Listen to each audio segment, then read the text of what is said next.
Assalamualaikum and a very good day to all. My name is Fashrul, Idzry, Aieziq bin Nazri, and today I'm gonna make a video regarding the SDS page. This video will demonstrate on how to perform the SDS page for protein characterization. SDS page stands for sodium dodecyl sulfate polyacrylamide gel electrophoresis, and here is the equipment that you will need to make this experiment succeed. First, insert a short plate and a 1mm spacer plate into the casing frame. Make sure the feet of the casing frame are on the bottom. Make sure the plates are also level at the bottom, then tighten the clamp to secure the position of the plates. Next, install the casing frame with the plates onto the casing stand and ensure the setup is tight and secure.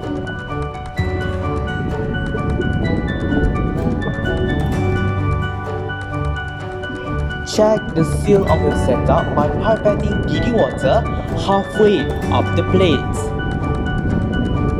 And if there are no leaks, then remove the DD water either using keep wipes or filter paper until it is almost dry.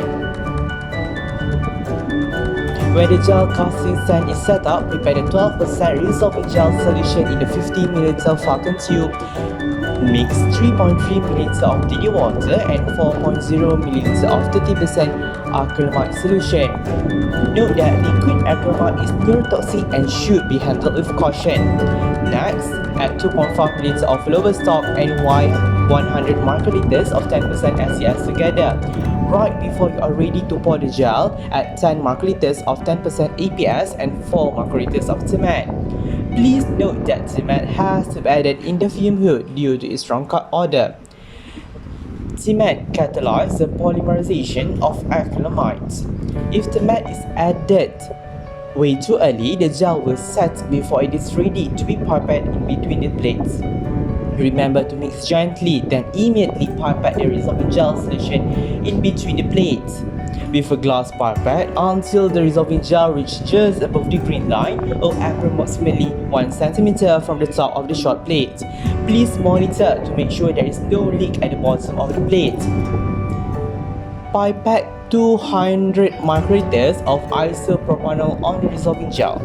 You should observe a thin layer on the gel. While waiting for the gel to polymerize, prepare the stacking gel solution in another 50ml vacuum tube. Mix 1.35ml DD water, 0.335ml acrylamide stock, 0.24ml upper stock and 20 microliters of 10% SDS. Once the resolving gel has formed, which takes roughly 30 minutes, drain the isopropanol and gently rinse the top of the gel with DD water and dry with keep wipes right before you are ready to pour the stacking gel.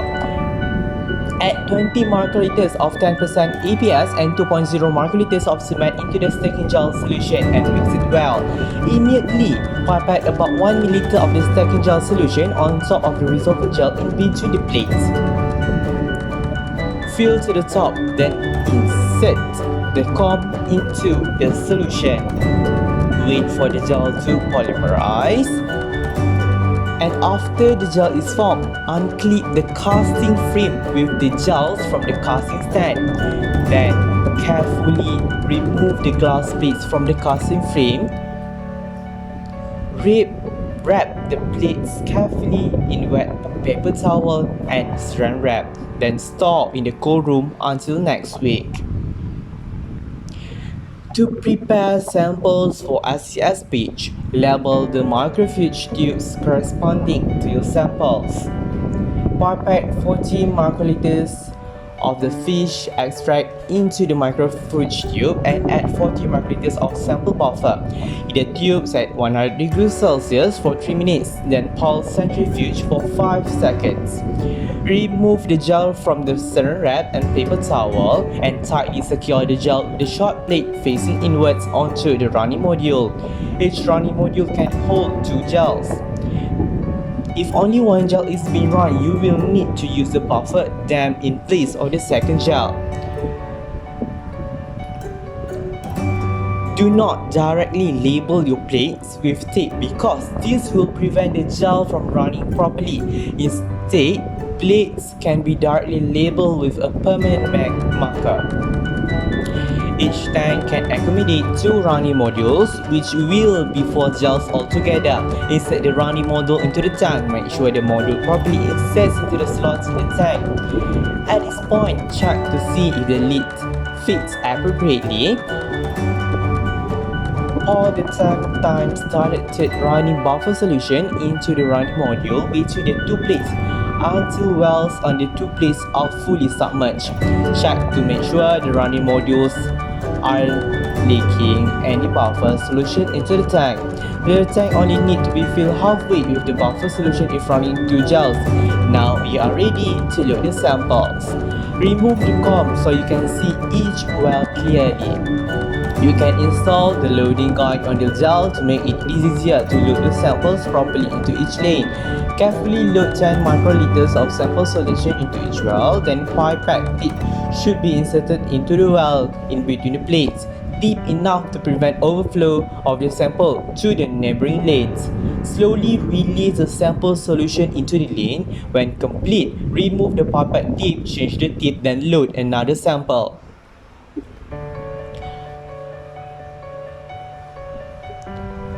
For the molecular weight marker, you also need to load 10 microliters into the well and it should be loaded in one of the center lanes for easy comparison. When all the samples are loaded, close the lid on the tank and insert the electrodes properly into the power supply. Red one into the red slot and black into the black slot. Set the power to 20 mA per plate and run for 1 hour. For example, if 4 plates are being run, the power should be set at 80 mA. The power can also be set to voltage. The voltage used isn't dependent on the number of plates, so a consistent voltage can be used to run any number of plates. For example, a consistent 120 volts can be used. You should initially observe the sample or standard solution to be condensed into a thin band through the stacking gel. Then the band will gradually migrate down the resolving gel. When the blue dyes have reached close to the bottom of the gel, then stop the run. Unplug the power supply, then remove the running module from the tank and drain the running buffer. Remove the glass plates carefully from the running module.